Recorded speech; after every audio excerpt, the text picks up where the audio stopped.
কিন্তু চিন্তাশীলের জন্য হলো শিক্ষা। আমরা যদি চিন্তাশীল না হই তাহলে এরকম ভূমিকম্প আরো 10টা হইলেও আমাদের কিছু আসে যায় না। আর যারা চিন্তাশীল, যারা আল্লাহর সৃষ্টি রহস্য সম্পর্কে, আল্লাহ পাকের কুদরত সম্পর্কে, আল্লাহর অস্তিত্ব সম্পর্কে, গায়েব সম্পর্কে যারা বিশ্বাস রাখে, তারা এখান থেকে জীবনে শিক্ষা নেওয়ার মতো অনেক বিষয় তাদের কাছে থাকে। এই জন্য আল্লাহ কোরআনে বলেছেন যে আমার সৃষ্টি নিয়ে চিন্তা করে তোমরা আমাকে চিনে নাও। এটা আল্লাহরই সৃষ্টির একটা ভিন্ন রূপ আমরা দেখলাম। আল্লাহ পাকের সৃষ্টির সচরাচর যে রূপ দেখি ওই রূপ না, ওই রূপে তো আমরা অভ্যস্ত হয়ে গেছি, হুঁশ ফিরে আসে না।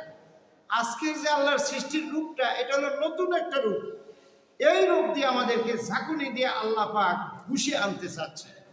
আল্লাহ পাক আমাদেরকে তার গোলাম হিসাবে আমরা যেন আমাদের হুঁশ ফিরে আসে, তওবা করে আল্লাহর পথে ফিরে আসতে পারি। আল্লাহ তৌফিক দান করে, সকলে বলে আমিন। সম্মানিত হাজিরিন,